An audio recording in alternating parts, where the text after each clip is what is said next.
Hi, it's Whitney from EcoVeganGal.com, and welcome to EVG Venture, the channel in which I share everything that I'm learning about running an online brand. And this video is something that's very close to my heart. Before I begin, I want to ask you a question. I really want you to think about this. Do you ever set verbal limitations for yourself? Do you say things that are self-deprecating? Here's some examples, and these are things that I hear very commonly, and sometimes I say myself, I could never do that.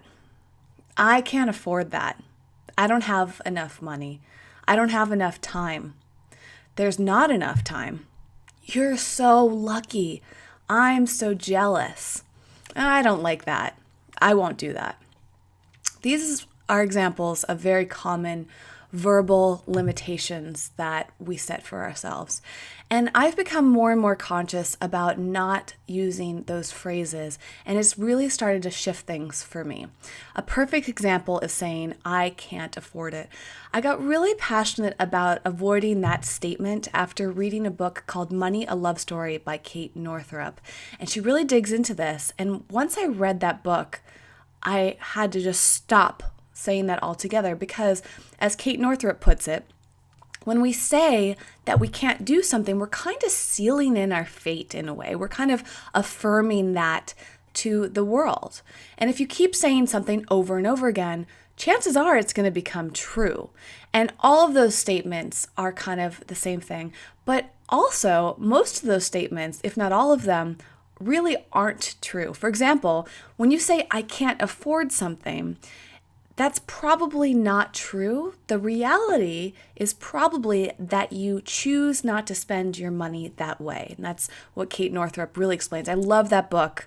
So huge resource for you. I'll link to it down below. If you haven't read that book yet or don't know anything about Kate Northrup, check her out and just click on the link down below in the description field. So similarly, when we say things like, I don't have time or there's not enough time, it's really not the case either, because all of us have the same amount of time in our day. Every single day is the same. I think it's 1,440 minutes each day. And when you think about it that way, there's actually a ton of time. I probably hear this the most when it comes to business, is all about the time thing. Well, I don't have time to do that, or there's just not enough time to get it all done. And I'm going to talk in a separate video about managing time and avoiding that overwhelmed feeling. But for this one, think about how you can reframe your mental state around it and stop saying that you don't have time. Because just like money, the reality is that you probably do have time. You just don't know how to manage it yet, or you're setting your priorities differently. So when you say something like, I don't have time for that, what you're really meaning to say is, I'm choosing not to spend my time that way. And that's completely fine, unless you're using it as an excuse, unless those words are actively getting in your way of accomplishing the things that you really want. And simply by shifting your vocabulary, you can really shift things so much. You can change so much about how you think and how you act, because our thoughts usually become our words, and then our words often become our reality. And if you want to shift your reality, you kind of have to backpedal there. So shift your words and shift your thoughts, and they go hand in hand, right? Sometimes your thoughts have to shift first, and sometimes your words have to shift first. Whatever works for you is just kind of this ongoing practice. And if you find yourself using these phrases, I find that it's so helpful to just kind of pause, recognize it, and then immediately switch up your words. For instance, I said this yesterday. I forget what I was talking about, but I said out loud to somebody, I can't afford that. And then a split second went by and I go, that's actually not true. I'm just choosing not to spend my money that way. And it felt so much better to correct myself and to really admit to myself that it was true. And it also was so empowering because I realized I could actually afford that thing. Even though it was really expensive, I have that money. That money is sitting in my bank account, but I've allocated that money to go to other things that are more important to me. And that is so much more empowering than saying I can't afford it. That takes away that limitation and makes it a conscious choice. So start saying that when it comes to money, when it comes to time.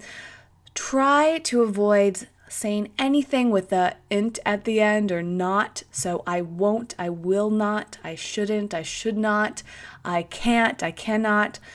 Really try to keep those words out of your vocabulary unless it's absolutely true, which is going to be a very rare instance. And let me know, how much does that shift your emotions and what starts to happen. You might start finding that you actually have a lot more time.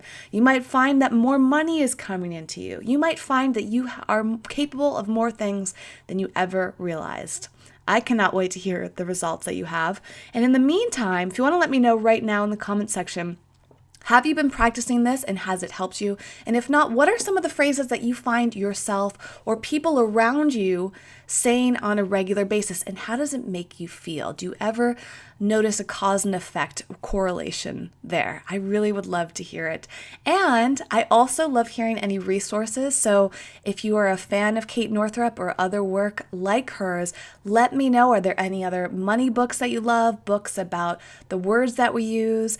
This also goes the same line as like manifestation and visualization. I love seeing your resources. So let me know in the comments below. Whatever you want to share, I'm looking forward to reading it. Thanks so much for watching. If you want to learn more information, stay tuned because I'm going to be doing a lot more on this channel and the links will be in the description field. I have something I'm really excited about coming up. So check that out. Stay tuned on the Eco Vegan Gal social media networks, which are also linked below.